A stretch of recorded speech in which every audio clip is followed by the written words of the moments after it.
2022-23 रांखान्थि बोसोरनि थाखाय गाबोननिफ्राय जागायगोन बिटिसिनि बाजेट जथुम। गोदान रांखान्थि बोसोराव बिटिसि सरकारा मा मावनो बिथांखि लादों?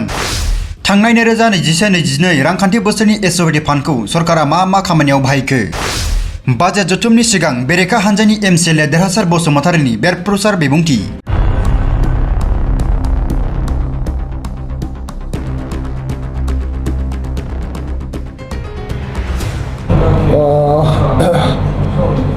गाबोननिफ्राय जितु बिटिसिनि बाजेट सेसन जागोन, बे बाजेट सेसनाव जोङो BPFनि MCLA हिसाबै जोङो खुब कन्स्ट्राक्टिभ अपोजिशननि रल लागोन आरो कन्स्ट्राक्टिभ भाबै जोङो सावरायनो थाखाय थियारि जादों। खिन्थु दुखुनांथाव बाथ्राया बेनो जाहैबाय जे कुनु डेमोक्रेसि कान्ट्रियाव जि रेकर्डा जाया, जि घटनाया जाया, बे घटनाया जानो थांगासिनो दङ। मानो होननानै बुङोब्ला जितु एसेम्बलि बा पार्लियामेन्टनि जितु सिटिं जायो, बे सिटिं जानायनि प्रथम माबायानो कुइसन आवार जायो।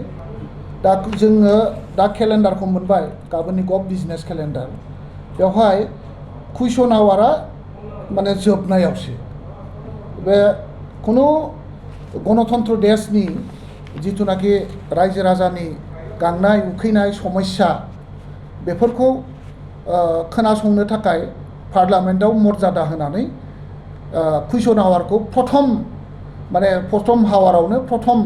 माबायावनो होनाय जायो। खिन्थु बिनि उल्था भाबै जिथुनाखि BTCLAनि स्पिकार बा दानि BTC गभर्नमेन्ट, बे गभर्नमेन्टआ उल्था खामानि मावनो थांगासिनो दं। दा बेखौ जोङो घोर बिरोधि खालामदों। बे खुनु मतेই जानो हाया। गणतन्त्र आरो भारतनि संबिधान, पार्लियामेन्टारि डेमोक्रेसिनि जितु मर्यादा, बे मर्यादाखौ खुनु मतेइबो अपमान खालामनो मोना। आरो जिथुनाखि पार्लियामेन्ट आरो गणतन्त्र रायजोनि जेसेबां रायजोफोर दङ, एसेम्बलि सेसन जयो, जि मर्यादा होनानै कुइसन आवारखौ प्रथम माने मर्यादा होनाय जायो, बेखौ मर्यादा होनो थाखाय जोङो खावलायदों आरो जोङो बेखौ अपोज खालामो। आरो जिथुनाखि पार्लियामेन्टनि जितु खुंनायनि जिथुनाखि नियम निति, एसेम्बलि खुंनायनि जितु नियम निति आरो रायजो राजानि जितु समस्या, ग्रिभेन्सेस आरो मोनथिनो लुबैनाय जिथुनाखि समस्यानि सायाव सोंनाय, बे सोंनायखौ टप प्रायरिटि होनानै गभर्नमेन्टआ खोनासंनानै लायो आरो बिनि सायाव माखासे बुंनांगौ, खोन्थानांगौ बा सोंनायनि फिननायखौ होनांगौनि जिथु हाबाफारि, बे हाबाफारिखौ लायो। दा बेखौ बे हिसाबै जोङो गाबोननि जानो गोनां जिथु एसेम्बलि, बे एसेम्बलिखौ जोङो दिनैनिफ्रायनो अपोज खालामजेनबाय। बेयो जाहैबाय प्रमद बर' सरकारनि माने फेइलारनि एग्जाम्पल। थांनाय बोसोराव 21-22 फाइनेन्सियेल इयाराव 650 कौटि थाखा मोनदों आरो बे 650 कौटि थाखाखौनो थांनाय 31 मार्चसिम बाहायजोबनो हायाखिसै। दा बेवहाय मात्र 377 कौटि 372 crore.12 लाख बेल' खरसा खालामनो हादों आरो 272.91 crore बिथांमोना खरसखौनो खालामनो हायाखिसै। बे मा बुजायो? बोसोरसेयाव खामानि मावनो थाखाय BTCनो 650 कौटि थाखा हरदों। बे 650 कौटि थाखाखौनो बिथांमोना खरसा खालामनो हायाखिसै। आरो दुखुनांथाव बाथ्राया बेनो जे 2019 आरो 20आव BTC गभर्नमेन्टनि बाजेट हिसाबै जोंहा 671 कौटि 78 लाख बाजेट एल'केसन जादोंमोन। किन्तु देग्लायनि जिथुनाखि बाजेट 20 आरो 21 नि जिथु बाजेट, बेवहाय 20 कौटि आरो बिथांमोना खमायनानैसो लाबोदों 20 कोटी खमायदोंसो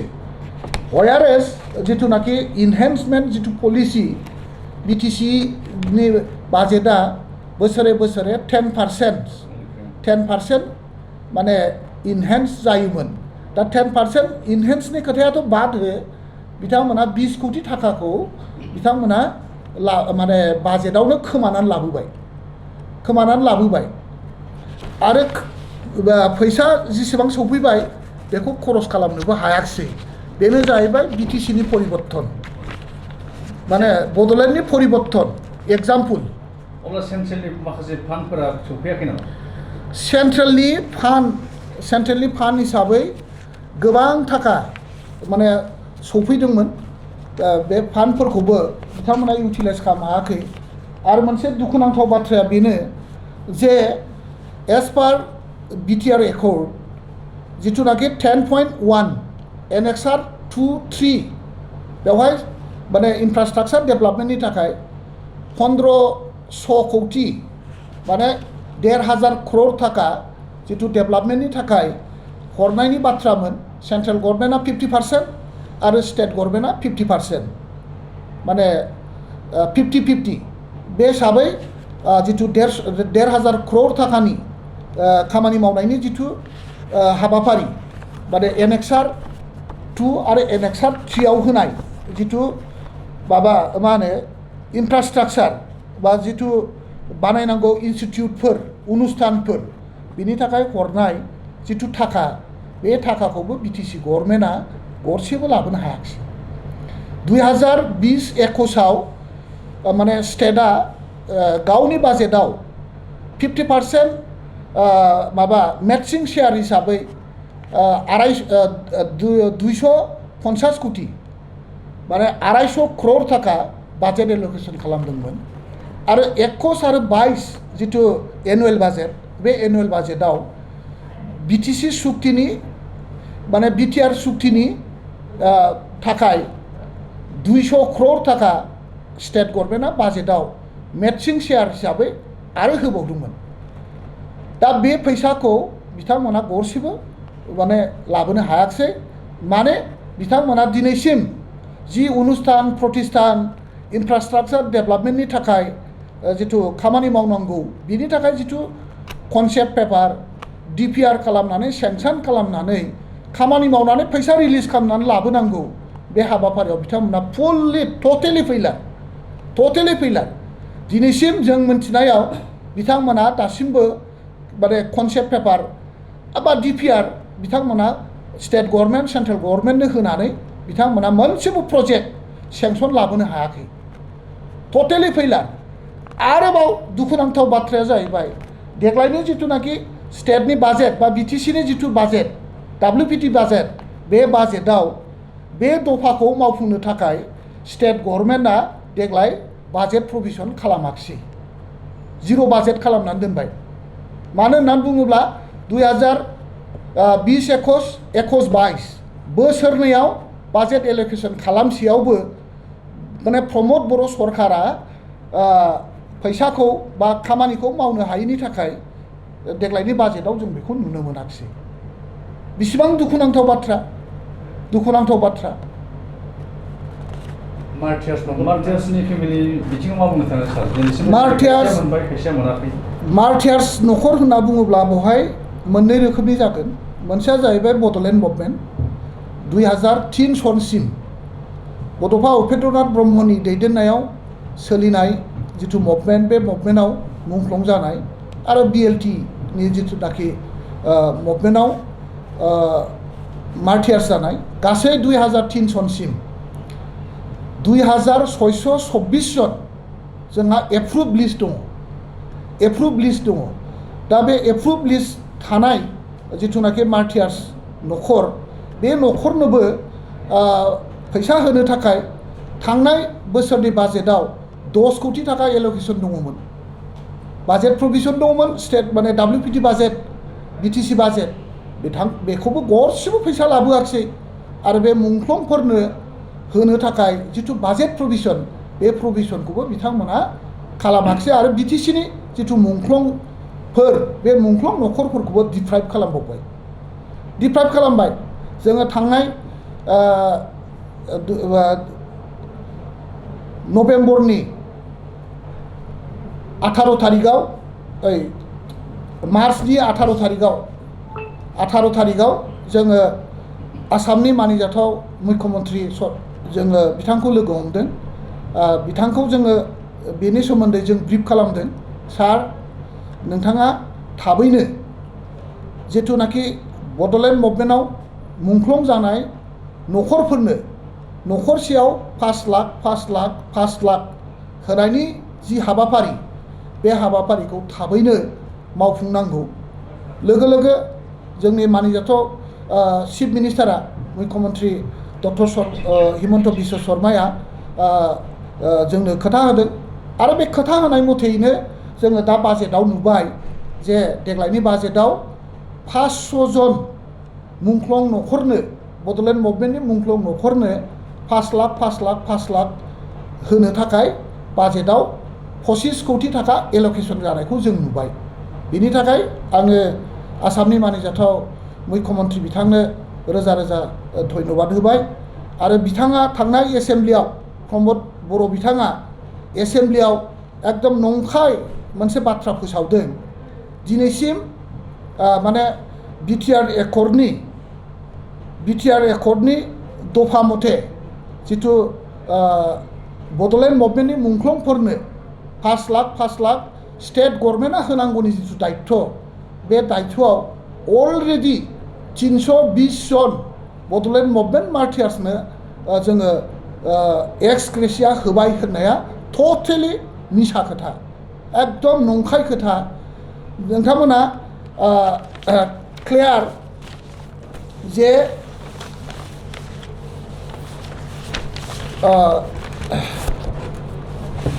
जोंनाव जिथुनाखि 2624 जन जिथु मुंख्लं बे मुंख्लंनिफ्राय 2019 सननि 10 फेब्रुवारि जिथु बिटिसि एकर्ड डे फालिनाय जादोंमोन बे फालिनाय समाव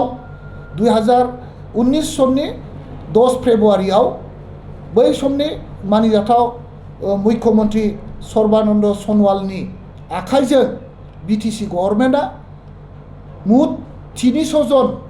मानसिनो माने मुंख्लंफोरनो 5 लाख होनो हादों बिनिफ्राय बिथाङा 320 जन होनदों दिनैसिम माबाया जिथुनाखि 2624 जन मुंख्लंफोर बेनो दिनैसिम बे लिस्टनिफ्राय 318 जन होनाय जाबाय प्रमद बर' सरकारा 40 जन मुंख्लंफोरनो फैसा माने 5 लाख करि होबाय बियो स्टेट गभर्नमेन्टनि फैसा नङा बे फैसाया जोंनि जिथुनाखि बिटिसिनि मिसेलिनास रेभिनिउ कालेक्शन 2 कोटी थाखाखौ 40 जन माने मुंख्लंफोरनो होदों बिनि गेजेराव 22 जना बै एप्रुभ बड'लेण्ड मार्टियार्स लिस्ट आनिफ्राय 18 जना माने एनडिएफबि बेकग्राउन्डनि मुंख्लं जानाय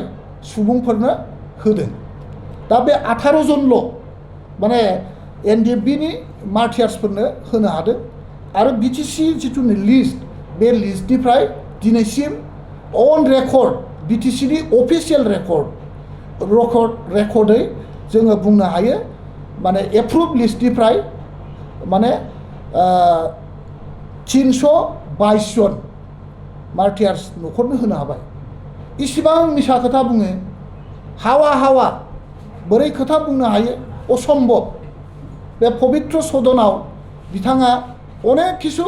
नंखाय खोथा होनदों बिथाङा बुंदोंमोन जे एनकाउन्टाराव जिथु सानै एक्स एनडिएफबि बिथांमोनहा जिउ गोमानांबाय बे बिथांमोननो न'खरनोबो 1 लाख फरेस्ट डिपार्टमेन्टनो एक्स ग्रेसिया होनाय जाबाय होननानै बुंदों बिथांमोना दिनैसिमबो बे एक्स ग्रेसिया होनायनि रेकर्ड माने जोंनो जमा होनो हायाखै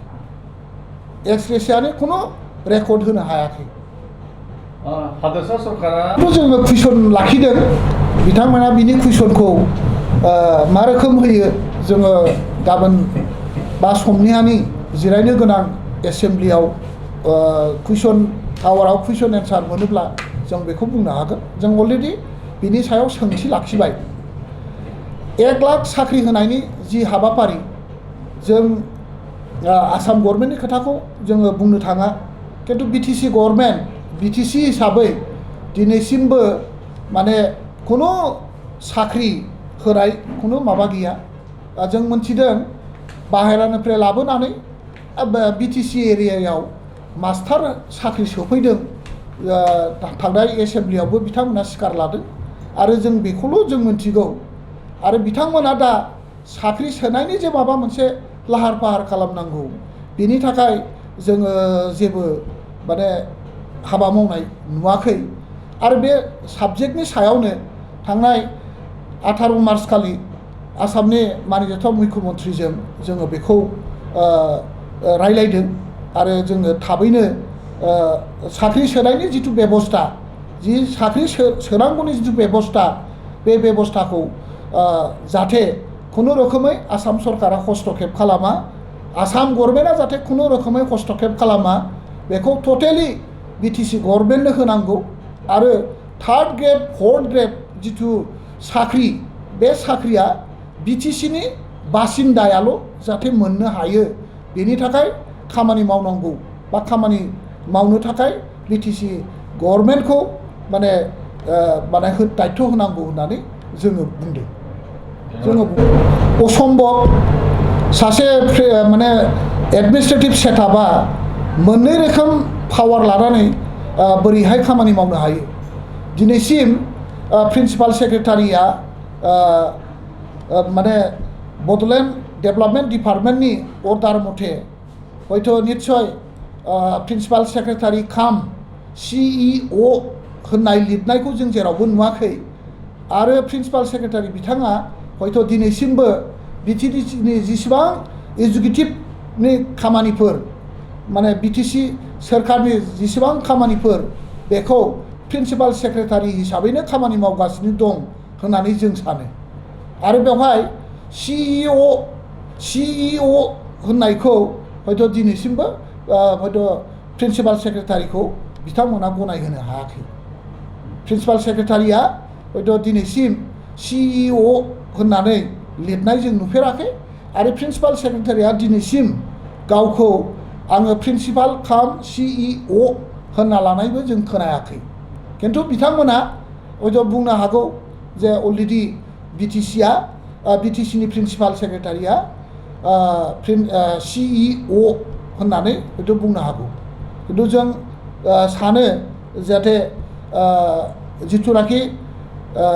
बड'लेण्ड डेभेलपमेन्ट डिपार्टमेन्टनि जिथु अर्डार बे अर्डारखौ खुनु रोखोमैबो जों मानिनो हाया आरो बिटिसि सरकारा माने प्रमद बर' सरकारा जाहाथे बेखिनिखौ उथायनानै लायो आरो बेखिनि सिइअ होननाय जिथु डिजाइनेसन बे डिजाइनेसनखौ जाहाथे खुनु रोखोमैबो एलाउ खालामा बेखौ जोङो स्ट्रंलि डिमान्ड खालामो